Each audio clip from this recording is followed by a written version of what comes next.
बोलिए गुरु द्रोणाचार्य भगवान की जय। आज रोज आपने एक एवा पवित्र जग्याना दर्शन करावू कि ज्या कौरवो अने पांडवो बंनेना गुरु द्रोण ए द्रोणाचार्य भगवाननी जे जंगलनी अंदर आश्रम हतो अने जे राजकुमारोने जे जग्या पर शस्त्र विद्या अने शास्त्र विद्या शीखवता था ए आ पवित्र भूमि है। आप जोई सको छो। मोबाइल से ऊंचो करीने आम गोળ ફેરવો एकदम गाढ़ जंगल अत्यारे पण आप जोई सको छो। अने आ गाढ़ जंगलनी वच्चे अहींया गुरु द्रोणाचार्य भगवान आव्या था, कौरवों अने पांडवोने विद्या शीखवता था।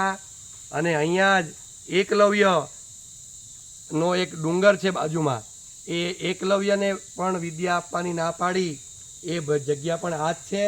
अने आ जंगलनी अंदर कूतराना मुखमां एकलव्ये बाण भरी दीधा ए जग्या पण आ छे। अने एक माटीनुं कबूतर बनावी अने एनी आंख वींधवा माटे अर्जुनने जे प्रेरणा आपी थी ए जग्या पण अहींया ज छे। आ वडलो आप जोई रह्या छो, खूब ज विशाळ वड छे। अने आ विशाळ वड केटलो जूनो छे एनुं कोईने माप नथी। अने आ गामनुं नाम द्रोण गाम छे अने द्रोणाचार्यना नाम परथी गामनुं नाम द्रोण पड़ेलुं छे। बाजुमां मींढळ नदी जाय छे अने सोनगढ़ तालुको अने तापी जिल्लानी अंदर महाराष्ट्रनी बोर्डरनी बिल्कुल नजीकमां आ गाम आवेलुं छे। अने અહીંના સ્થાનિક આ બધા આગેવાનો વર્ષોથી એમ પેઢીઓથી અહીંયા મેળો ભરાતો આવ્યો છે। અને આ ગુરુ દ્રોણાચાર્યનું પવિત્ર સ્થાન, ગુરુ દ્રોણાચાર્યજીની પવિત્ર ભૂમિ અને આ એમની યાદગીરી સચવાઈ રહે એટલા માટે ગામ લોકોએ આ નાની એવી ઝૂંપડી બનાવી અને અહીંયા પોતાની સેવા પૂજા વિધિ ચાલુ રાખી છે। અને ભવિષ્યમાં આ જગ્યાનો વિકાસ થાય અને ગુરુ દ્રોણાચાર્ય આશ્રમ અહીંયા ડેવલપ થાય અને લોકો સુધી આ વાત પહોંચે એટલા માટે આ વિડીયો બનાવ્યો છે। અને આપણે બધા હિન્દુ ભાઈઓએ ભેગા થઈ અને ગુરુ દ્રોણાચાર્યનો આશ્રમને આપણે ડેવલપ કરવામાં બધાએ તન મન અને ધનથી સાથ અને સહકાર આપવાનો છે।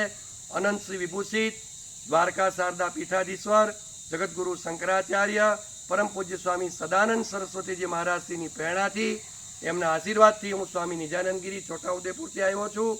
અને આ ગામના બધા જ ભક્તો સ્થાનિક કાર્યકર્તાઓ સાથે મળીને બધાએ ઈચ્છા વ્યક્ત કરી છે કે ગુરુ દ્રોણાચાર્ય ભગવાનનો આશ્રમની લોકો સુધી વાત પહોંચે અને આ આશ્રમનું ડેવલપમેન્ટ થાય। વન વિભાગ તરફથી જે કંઈ પણ પરવાનગી લેવાની આવે, સરકારશ્રીની જે કંઈ પણ પરવાનગી લેવાની આવે પરવાનગી લઈ અને સરસ મજાનો આશ્રમ આ જંગલની વચ્ચે ઉપસ્થિત થાય અને આપણું પાંડવકાલીન આ તીર્થધામ બને એવા બધાને જ ભગવાન સદબુદ્ધિ આપે અને આ કાર્ય કરવાની શક્તિ આપે। બોલીએ દ્રોણાચાર્ય ભગવાન કી જય।